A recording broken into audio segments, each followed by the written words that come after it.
Yo, what's good? This is trade recap for the week. How was y'all week? I don't care, by the way. But if it was good, it's good. If it wasn't, cry about it. I had a decent week. It could have been better if I made the right decisions, but can't go back in time. I just have to learn from my mistakes. So trade recap. So I traded Monday. The first trade I took was a liquidity grab, and at the end of the video, I'll just have all the screenshots or the pictures of the dollar amount, so y'all can see that. But the first trade I took was a stupid liquidity grab.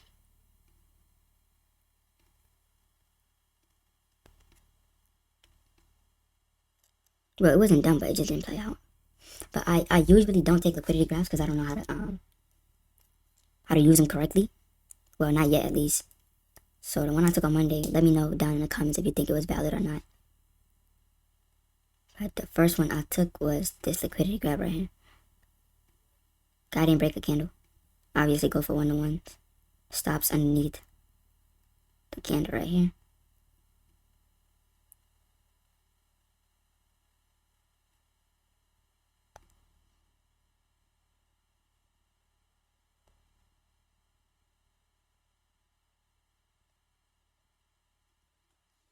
Boom.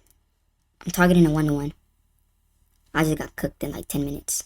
Broke the candle, did this candle, fried me. So I was like, cool.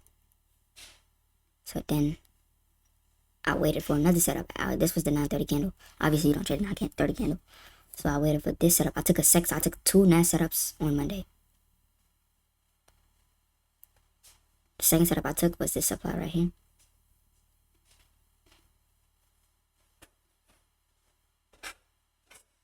It was a huge box. So obviously I didn't get an aggressive supply. Broke structure. But this was a counter trend trade. But I believe at the time I was taking it, this right here, this right there, I think that was like all-time highs, like that for that day. So in my mind, I'm thinking, it just grabbed liquidity right here.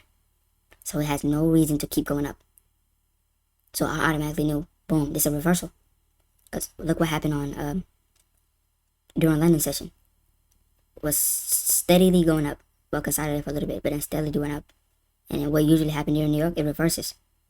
So it came down, took liquidity, and reversed. So I got in, break a candle.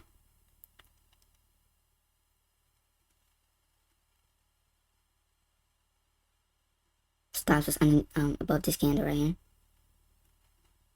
Targeted a one-to-one. TP got hit damn near immediately. And then we was done for that day. And so that's two trades on Monday. The third trade I took was also on NAS. Let me check the date.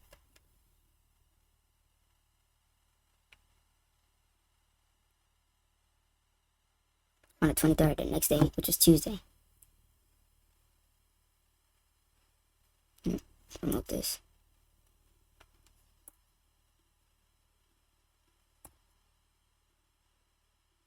Tuesday was damn near the same as Monday in terms of how the markets moved. Let me delete this to reduce our noise. So Tuesday, same thing happened. The markets went up. New York session came, it reversed. And knowing that this candle right here, let me put it in this so y'all can see both. Oh, no, I'm chatting. What's this, Tuesday? So London session went up and it reversed. 9:30 candle was a fat candle. What was this, like a 70 pip candle? Crazy. So this 70 pip candle took out all the liquidity that was sitting up down here. Broke structure to the downside.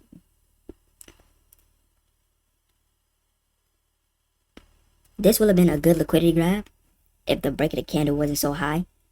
But also what probably would have scared people from taking it was that it closed underneath this wick. So which kind of invalidates it. But I didn't take a liquidity grab setup. I took a supply setup. I drew my box. The EMA was a little bit in my favor, but not at the same time. Like right here when it closed above the EMA, I was kind of skeptical. but I didn't pay no mind to it because I knew the break of the candle was underneath the EMA, so which plays in my favor. So I came in, got in break of the candle right here, stops above right here, targeted a 1-to-1. I was so close to closing this trade when it got to right here, because I'm like, even though it didn't reject the 200 EMA, it like closed under and above it. After this candle was formed, I almost closed. But I have a rule that it either has to hit stop loss or it has to hit TP. So I let it play out. It hit TP. 1-to-1. Boom. Was done for the day. So that's 2 NAS wins and 1 NAS loss so far. And then the next day, I took US 30 on Wednesday. I got fried. US 30 did me so wrong, bro. What was this? Wednesday? Yeah, it was Wednesday. There you go. Let's just set up I took. So, this was a liquidity grab. Like I said, bro. I'm not good at liquidity grabs, but I always see them happening. And if y'all can't tell by now, bro, I use doily strategy. So, I trade with, obviously no two people trade the same, but I'll say our trading style is similar. Yes, he's more knowledgeable, you get what I'm trying to say, but I'm progressively trying to get better and keep learning. Shout out Doily, by the way. It's not a promo, he didn't pay me to say that. You know what I'm saying? But back to the thing. Liquidity. There was a liquidity grab. In my head, this setup played out so well, because this is how I'm looking at it. Alright, so first of all, what do we see? London session went up. New York session came back down, reversal, right? But I'm thinking, boom. It's a supply right here. Which it ended up coming back to tap, but that's besides the point. It's a supply right here, right?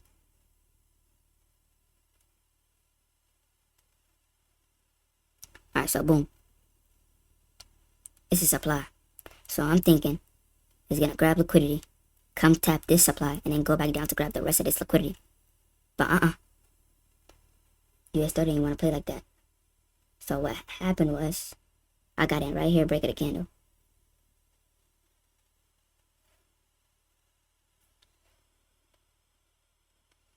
Stops underneath here. Targeted a 1-to-1. Got fried immediately.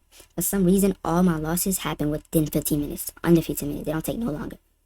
Like, it happened so quick. Like, so it took me out, grabbed liquidity right here. Perfect liquidity grab, and it went back up. This supply, I seen it, but the reason I didn't take it, because first of all, I already lost on US 30, and second of all, the EMA was not in your favor. So even though this is a high probability setup, the EMA is taken away from its value. So that's the reason I didn't take it. But I seen the setup, but I just didn't take it. And it didn't even play out anyway, so. But I think I just took the wrong liquidity grab. This is the one I took, and the one that ended up playing out is right here. So US 30 broke structure right here. If you would have got in,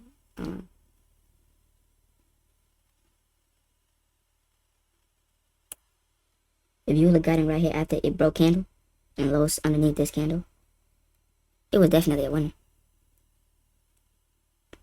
But I didn't want to take 2 back-to-back liquidity grabs. Because first of all, I haven't mastered it yet. But it would have been a winner. A beautiful winner. If you would have targeted this supply right here, that would have been easily 1-to-2. Wow, I just took the wrong setup. So US 30 fried me on Wednesday. And on Thursday, I took 2 trades. I took AU, which I'm about to show right now.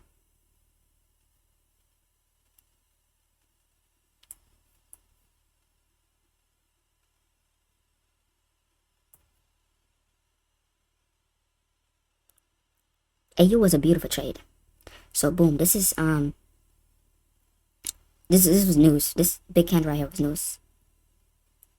So news took out some liquidity, but it never grabbed this. But it ended up coming back for it around 2 o'clock. But that was outside my trading session. But since it already grabbed liquidity right here, I was confident that it was gonna go up. So once it created this gap that was connected to the zone, I waited for it to come back. Got the break of the candle entry right here. Stops underneath. Targeted a 1-to-1. TP got hit in 1 candle. After TP got hit, boom. I was not done for the day. I kept trading. And that's where this beauty right here happened. Where is it at? This right here. Now, as a trader, I'm improving. but it's still some things I have to improve on, and that is controlling my emotions and my psychology. Well, I think I have my psychology down pat, but it's just controlling my emotions. This is a beautiful setup right here. So demand on zone, EMA is in our favor. You know, just everything going right. It tapped, beautiful rejection. Closed way outside the zone. And I got in. Now here's where all the BS happened, bro. When I got in, remind you, this is still the same day Thursday, so I'm already up 2% from AU. But boom, I get in on ass. Usually I have a rule that a trade has to hit either stop loss or TP. But this wick right here, this 10-10 wick right here, I'm gonna move my thing so I can see it. That wick dropped my heart. Boom, I panicked. After I panicked, bro, I ended up closing the trade with like $100 or $200, $300 profit and missed out on a whole 2% move right here. But that was the trading week. The trades are valid. And the whole purpose of me posting these videos is so I can keep track, you know, look back. And it helps because probably like while the trade setup is happening, it's probably like a few things you miss.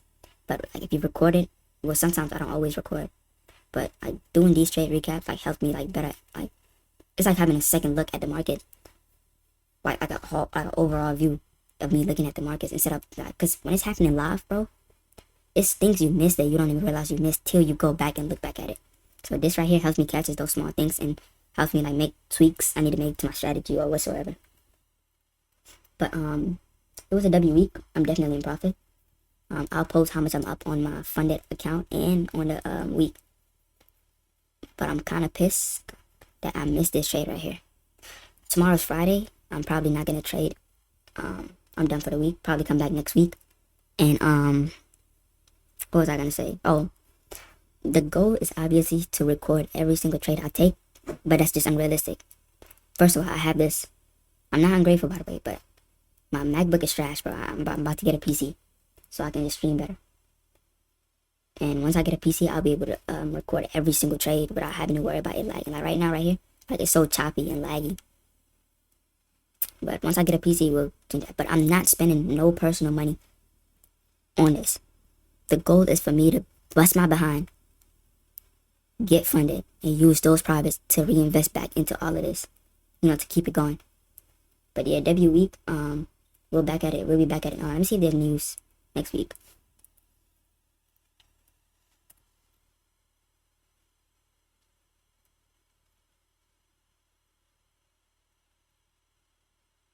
Tomorrow's news at 8:30. No, I'm up for the week. I'm not gonna trade, but I like days like this, 8:30 news. It just brings in volume early. But next week, let's see what we have. So Monday, no news. Tuesday, news at 10. Wednesday, hella news. Early at 8:15. And Thursday, 8:30 news and 10 o'clock news. And Friday. Oh, it's NFP? Oh yeah, next week is NFP week. Okay. Usually NFP weeks are good, but we'll see how it plays out. But I'll have a picture of my P&Ls for the week. And see you in another video. Like, comment, subscribe. We out.